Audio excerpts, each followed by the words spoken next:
Hi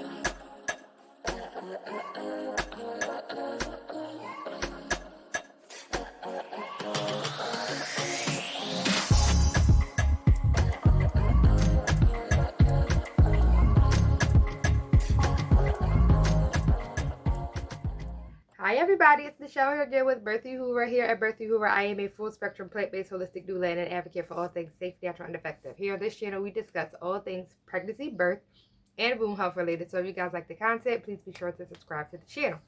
Today's topic is going to be about how we can keep our vaginas healthy, and some of the ways and the tips that I'm just going to throw out. Some you might already practice, some you may not know about, some could be simple and we just didn't think of it, but I'm just going to throw out some tips on how we keep the vagina healthy. And the first one, because you know that I am really big and really heavy on diet, so we're just going to talk about making sure we are eating a balanced, nutritious diet. We need to have a large portion of fresh fruit. We need to have vegetables incorporated in our diet, salads, antioxidants. So we need berries. We need to have soups, all of those good, high nutrient dense foods. We want to incorporate those into our diet so that they are the bulk and the base of our diet. I'm not saying don't enjoy life. I'm not saying anything like that, but you need to be eating foods that create a wonderful environment for the vagina to thrive.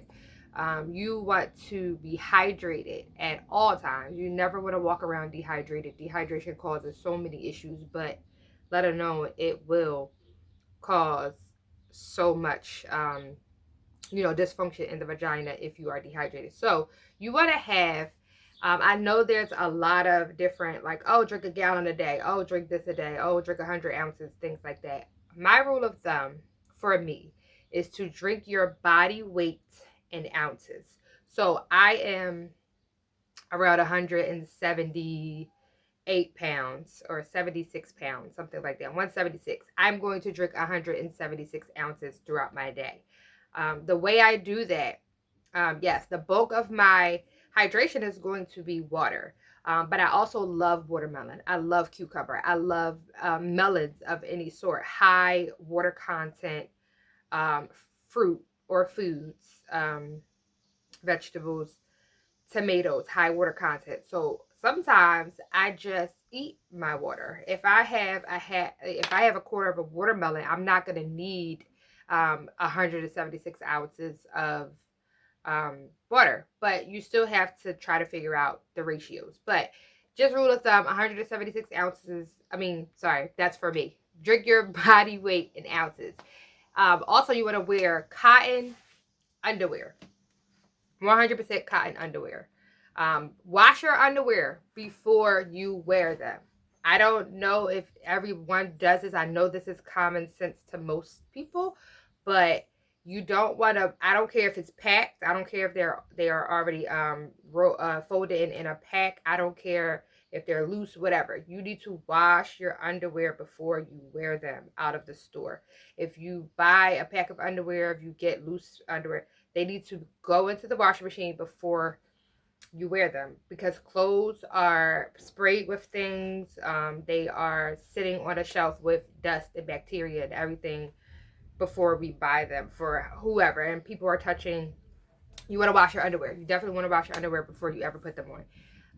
While we're on the subject of underwear, don't wear underwear to bed. That's another way that we can keep our vaginas healthy. We don't need to smother our vaginas all day, every day. Yes, to wear underwear outside makes us feel more comfortable, more, safe and things like that. Whatever. Catching sweat, whatever we're using the underwear for at the time. But when you're home and you're in your comfort zone and you're going to bed, you don't need them. You need to let your vagina breathe. You need to allow it to have a cooler temperature, to regulate, all of the things that just happen during the day. So you don't want to wear underwear to bed. You want to not dish, please. If you're still dishing in 2021, please stop dishing. It's no good for you. Something really, really simple that I know for sure that a lot of people don't do. I see this every day. I see people walk into public restrooms. I see people go into the bathroom, um, and they just go right to the bathroom. Wash your hands before you go to the bathroom. Yes, wash your hands after, but you have just touched everything, everybody, doorknobs. You might have picked something up off the floor. You've done all of these things, and then when you go into the bathroom, you just sit and go to the bathroom and wipe yourself with the hand you just did everything with. You need to wash your hands before you touch your vagina. Yes, wash your hands afterwards. That's the whole thing. Everybody's like, oh, you have to wash your hands before you leave out the bathroom. You do wash your hands before you go to the bathroom too. It makes so much sense. The reason why you want to wash your hands after you come out the bathroom because you just touched your, your genitals, and maybe you've touched, uh, bacteria, or you wiped your behind, or whatever the case may be. But you literally also just touched all of these things before you went to the bathroom. So you want to keep your vagina safe by washing your hands before you go to the bathroom, so that when you wipe yourself, your hands are clean. While we're on this subject, if you are in the process of having sex, or sex in general, if you are a sexually active person and you and your partner likes to foreplay, so he likes to use his hands in your flower space, he needs to have clean hands. If you and your partner are active and you guys like oral sex, your hygiene, your level of dental hygiene needs to be on point, because if you are touching or putting your mouth in that area, it needs to be clean.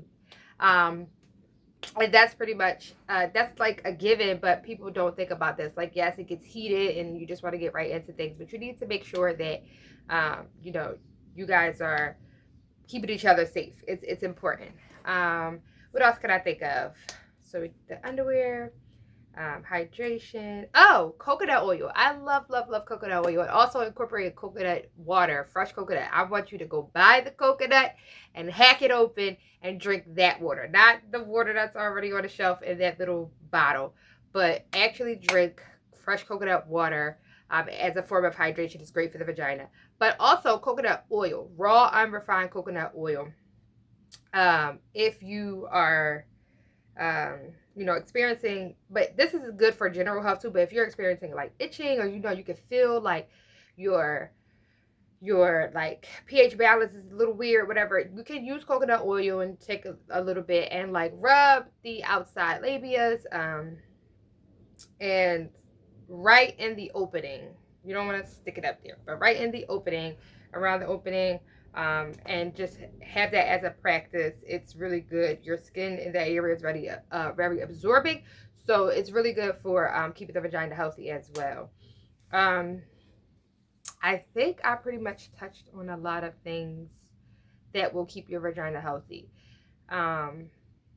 I really can't think of anything else. So if you guys can think of something that I may have missed or I didn't say, drop it in the comments so that other people with vaginas can have the information. And even men need this information too, because sometimes, we running around. We need our men to remind us, hey, you got to settle down. You got to take care of yourself. But if you have ideas, if you have something that you do that keeps your vagina healthy as well, drop it in the comments. Oh, I did forget one thing. And this is going to be awkward because I know a lot of people are like, oh no, whatever. But hair. I know we live in a day and age where it's cool to be waxed and it's cool to be naked down there and all of that good stuff. And I'm not saying don't do it. It's your choice. It's your vagina, whatever case may be. But for me personally, I am a grown ass woman.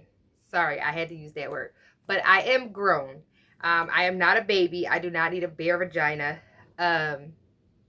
Yes, I'm going to keep it trimmed. Yes, I'm not going to have an unruly forest going on down there.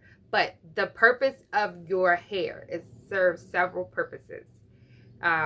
One, it keeps bacteria at bay. Bacteria and viruses and all of those different things can't thrive forever. They can't just live on surfaces forever, contrary to popular belief. But your hair serves the purpose of stopping them, um, and neutralizing them before they get to your vagina, right? So that's one reason that your hair is good. Also, it stops any like issues that could come from like sweating or like friction against your underwear, um, or sweating against the fabric, chafing, things like that. So that's another reason, that you want to have, some hair, your hair down there. And other reasons are that if we are in tune with ourselves, and if we are um, practicing the innate abilities that we can actually tell if we are a good compatible fit for our partners by the hair that is on their body, especially in the parts where, the sexual energy comes from. So, like, if you don't like the smell that is on this person, if their hair, because, your hair gives off your natural odor. If you don't like the smell, or if your hair doesn't stand up in certain spots when you get close to this person, then you can tell that this person is not a good fit for you. But it's scientific words for this. I'm not going to get into all of that, but you can definitely look into it. But that's the last thing I wanted to talk about. But yeah, if you got anything else, please drop it in the comments. Make sure y'all drinking y'all water. Make sure y'all eating that good food. And yeah, I will see you guys for the next video. I thank everybody so much, just for being here, for getting involved. birthyhoover@gmail.com is the email if you want to drop a topic, if you want to talk some deeper, if you have personal questions. I'm always open to answer those. And yeah, so I will see you guys for the next video. Again, on the show, I'm a full spectrum holistic doula at Birthy Hoover, and I will see you guys next time. Peace and pregnancy dust.